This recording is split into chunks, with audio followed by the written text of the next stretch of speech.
gorgeous intro with the soundtrack and detailed depiction of the Northern Air temples. If anything happens to her, I won't be able to forgive myself. Tenzin struggling with this expedition is understandable, and smart writing that he wouldn't immediately switch up after his bit of development last episode. It's something he's still getting used to. They'll be defenseless.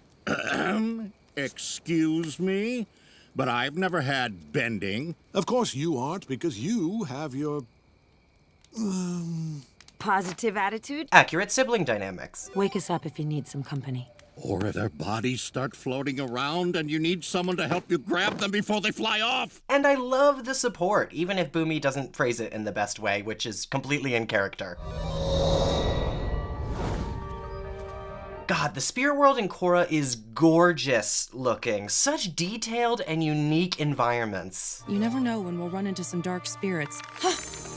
Great that they retain the mystery of how spirits prefer to present themselves, sitting here as apparently ordinary flowers before they're actually disturbed. The spirits are so much more beautiful in their own world than they are at home. And a smart detail about the difference between the spirits that can be seen in the physical world versus when they're in their home. I like how it equates to the rules of humans entering the spirit world, where when they meditate into it, they are without their bending, missing parts of their energy. And that's why the portals being open allows more and more spirits to flow through with their original amounts of spiritual energy, as not all of them are able to reach the physical world through meditation, or whatever the spirit equivalent of that is, as well as humans being able to bend in the spirit world. I'm the Avatar. The Avatar? Not impressed. But the spirits are also varied. We've seen many that aren't capable of human speech, but here's a group that have formed a sort of colony. Very cool dynamics that add to the mystery of how the spirit world works, and retains it from The Last Airbender. How come you don't know where it is, huh? Because I was at the South Pole.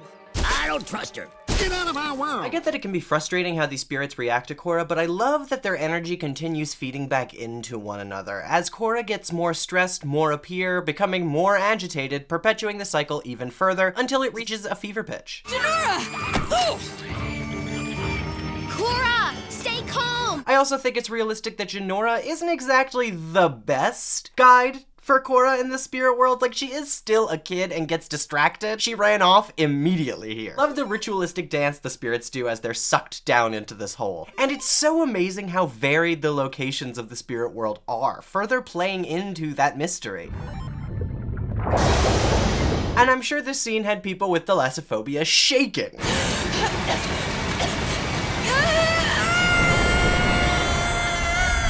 Now you're in the sunken place. The cinematography and animation here is unrivaled. Not trying to diss Studio Pierrot, the studio that animated the first half of Book 2, because they did a great job with it. Seriously, give them more credit, people. The animation for the show is incredibly demanding and still leagues above most anime out there. But still, Studio Mir, who does the rest of this show, fucking clears. Everything is just so clean.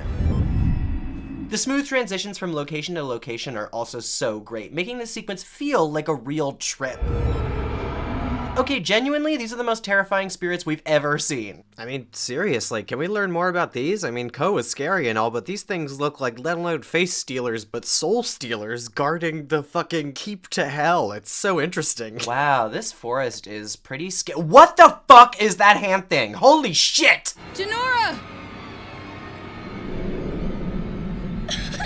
Jinora! I love the spirit world responding directly to Korra's emotions. She's feeling lost, scared, and utterly directionless, like a child in this world. And so... Jinora just vibing with spirits naturally is a level of accepting I always strive for. It's like an awesome treehouse. Wait, it's Wanshi-Tong's spirit library. Bringing this location back is so fun, but also makes sense considering Wanshi-Tong sunk it underneath the desert to keep it away from humans. And now it's here, upside down, for spirits only. Ah, get away! Smart that not every spirit in this location is automatically terrifying looking, though. Spirits can vary, and that misconception is what causes Korra to lash out in fear, which makes it more understandable. You two look lost. Maybe I can help you. Actively screamed when Iroh showed up. Genius choice to keep him around. I know you. I was good friends with Avatar Aang. And I love how Korra recognizes him. Friendships last more than one lifetime, folks. This Alice in Wonderland-esque atmosphere is the perfect fantasy mood to strike for Iroh's corner of the spirit world. Feels absolutely on brand. The spirit world is very mysterious, but so is love. This is a line that's often overlooked in this episode, but I kinda love it. I know that some felt the spirits got too cartoony, but the fact that they can also express love for one another is a beautiful concept to me. And our not understanding of how it works is indicative of the nature of love itself, which is a beautiful message. I mean, the spirits were talking in The Last Airbender too, so it makes sense that they could form bonds like this. My teapot! That's right. You can still taste a little light in every cup. And it's so fitting that Iroh be in possession of the most delicious making teapot. And I love that Korra recognizes it, of course. Plus, props to Greg Baldwin for doing a great imitation of Mako's voice. It's a shame that he wasn't here to see Korra and be in it himself, but his legacy is carried on well, with emotion and lots of passion.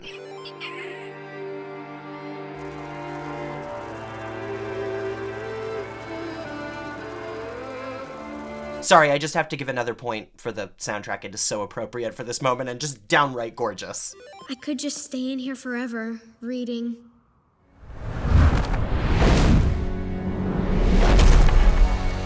The last human who said that is still here. Nice nod to Professor Zay, but man is this dark. He's starved to death down here, probably. Get out! Small detail of other spirits even fearing Wan Shi Tong. He's on like a separate level than these other ones. Yes, I am well aware of the radio. There is a box, and inside the box there is a tiny man who sings and plays musical instruments. All right, enough. I did not know this. Apparently, I have been fed some misinformation about the existence of tiny men in boxes. Incredible gag about his foxes struggling to keep up with the times as things get more and more complex. Plus, it's just fun to watch this eternal spirit who is thousands of years old beef with a little girl. And I came to the spirit world with the new avatar to find the spirit portals. I would think that you'd want to help me. You came with the avatar, Well, why didn't you say so? Good line reading. Easy to move past this on a first watch, but when you go back, it's easy to hear how much disdain he's hiding for the Avatar behind his voice due to the gang's involvement with him during the 100-Year War. And then he immediately flies off to warn Unalaq, too. When you rewatch it, it's so obvious. They say that the game of Pai Sho was invented by the spirits. Great detail about the origins of Pai Sho, which explains why Bolin and Asami struggle to find common rules in the next book. I had always enjoyed the company of the spirits. So when my work was done, I chose to leave my body behind and come to the spirit world. His logic for being here makes total sense. I didn't have any qualms about Iroh choosing to do this rather than simply passing on. She's lost and we need to go home! This is a much more clear representation about just how much spiritual power Korra holds and has yet to grasp. Plus, the design for this storm is incredible CGI work. I did that? In the spirit world, your emotions become your reality, especially for the Avatar. This is one of the most important lessons Korra will learn this book. Yes, it is all her grasping the rules of the spirit world, but the best part is the lessons apply to the rest of her life. Her emotions and actions as a result of them can affect the livelihoods of those around her. Learning how to control those emotions, face them, and deal with them head on without taking it out on other people is a crucial part for her character moving forward, especially since we've gotten some very emotional moments out of Korra this book. You betrayed me and my family! Let's just call them that. I can make the sun shine? Even in the material world, you will find that if you look for the light, you can often find it. But if you look for the dark, that is all you will ever see. One of Iroh's best lines in both series, in my opinion, and one that has informed my outlook and honestly the creation of this entire channel, especially in the darkest times. It is so important to search for and to help illuminate, if people are struggling to see it, the light. It's not about ignoring everything negative. Like I've said many times before, that is not positivity, but resolving to move forward and spread the positivity that you can. I'm looking for my friend. I want her here now. It's also great that this isn't easy. Life is challenging and PosiTVty won't prevent that, but it will help you weather it. Sometimes the best way to solve your own problems is to help someone else. Another fantastic piece of advice that promotes spreading positivity through our own actions. God, I love this show so much. I'll take him home. Where do I go? Child Korra has a great voice actor, such an innate sense of comedic timing. Could you help me? I do also enjoy that foxes are independent. Their main role is to facilitate knowledge, not obey or know the exact whims of Wan Shi Tong. Therefore, they're willing to help Jinora. The Tree of Time. That's where Avatar Wan imprisoned Vaatu. Once again, fantastic music, but also the animation of the storybook design is an incredibly creative way to reveal lore, as well as portray the knowledge as sacred and ancient. Leaving so soon? When Wan Shi Tong told me he had a visitor, I had to see it with my own eyes. Great twist on your first watch, though. Last thing I expected was Wan Shi Tong to ally with Unalaq. I can't believe Tenzin sent his daughter here instead of coming himself. What kind of a father is he? And I know people hate Unalaq as a villain, but I love how annoyingly he is written. This line is so smug and incredibly hypocritical considering he almost got his son killed just last episode. But it is great commentary on how those in positions of power, especially spiritual power, can often adapt this holier-than-thou attitude, where when they do something it isn't wrong, but when someone else does, suddenly it's a problem. Unalaq has proven to be a true friend to the spirits. Unlike the Avatar. Some people have regarded this decision as shallow by Wan Shi Tong, but it makes perfect sense to me. Unalaq has always his entire life honored the spirits, worked with them, and peacefully dealt with their presence, observing tradition to a T. The last thing the Avatar did was steal information when he specifically asked them not to. Not that he shouldn't have, because they needed the information about the Day of Black Sun, just that his motivation makes sense for betraying the Avatar here. The designers are really good at subtly transforming the designs of these spirits who are balanced, aka have light and dark within them, to a spirit who has too much dark energy. People who have been coming to the spirit world lately have brought darkness and anger. So that is what you see now. But you have light and peace inside of you. If you let it out, you can change the world around you. A crucial lesson for all of us to take on. Spread as much light as you can. Oppose darkness wherever it lurks. Many things that seem threatening in the dark become welcoming when we shine a light on them. Is every other line of Iroh's a crucial piece of wisdom, my lord? There's so much to learn from this one line, where if you are afraid of something, it might just be because you don't know enough about it, or have been misinformed in the first place, and led to believe that something might be a threat when it really doesn't cause people any harm. And we should all try to learn more about each other's positions, rather than simply taking them down and fearing them for rising up.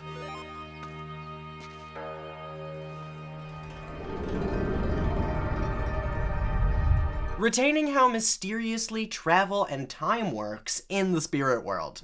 It's okay. You can be my friends. My name is Korra, and I'm taking this dragon bird home. Great that Korra is able to demonstrate what she's learned in a really major way. Shows that she's learning. And once again, both light and dark creature designs are on point and incredibly specific.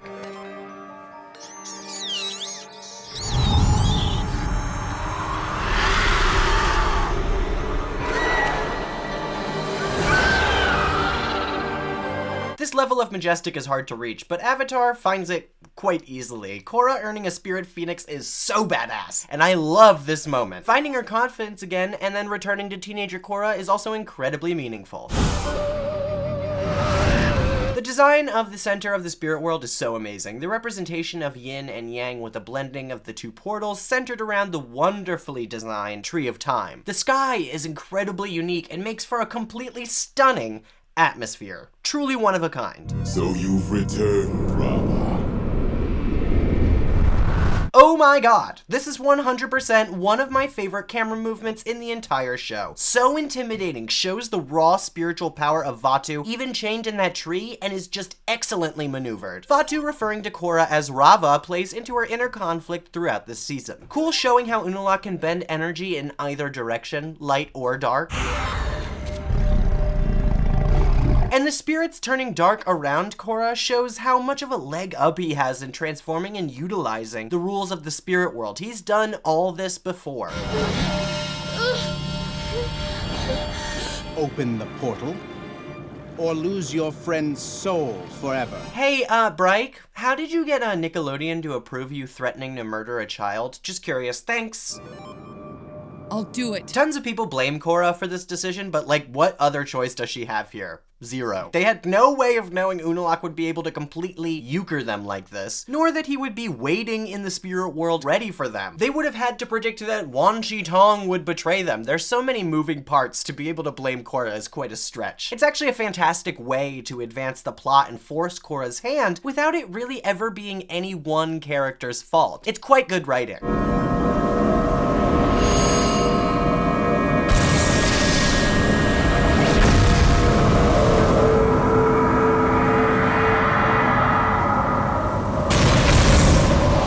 Great portrayal of this moment. Love the effects here, appropriately significant, and shows well how the spirits increase in power after both are open. Fantastic work on the spirit effects, so mystical. And then the stakes get super high extremely quickly. I was holding my breath here.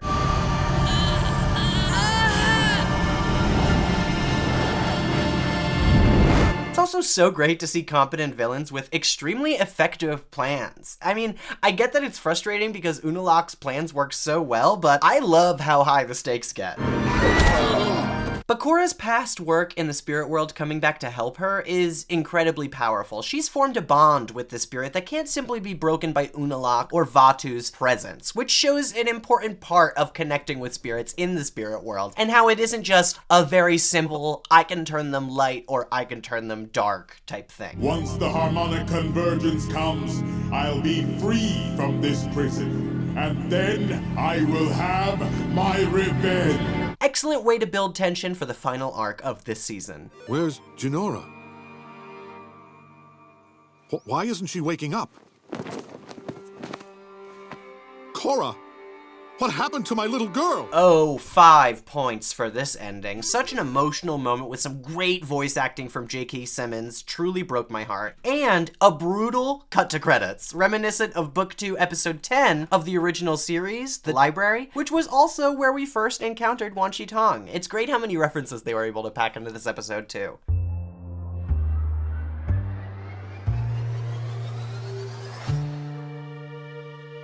If you enjoyed this video, consider going to patreon.com/PosiTVty. That's PosiTVty. There, you can get all of these videos before they come out on YouTube. Plus, you can tell us exactly what videos you want us to make, and we'll make them right away. And it's just a great way to support us in the process, so please go there if you haven't already. But thank you for watching on here as well. We appreciate all of the support you give us on YouTube, and every bit of engagement matters, so thank you for that, and have a wonderful day.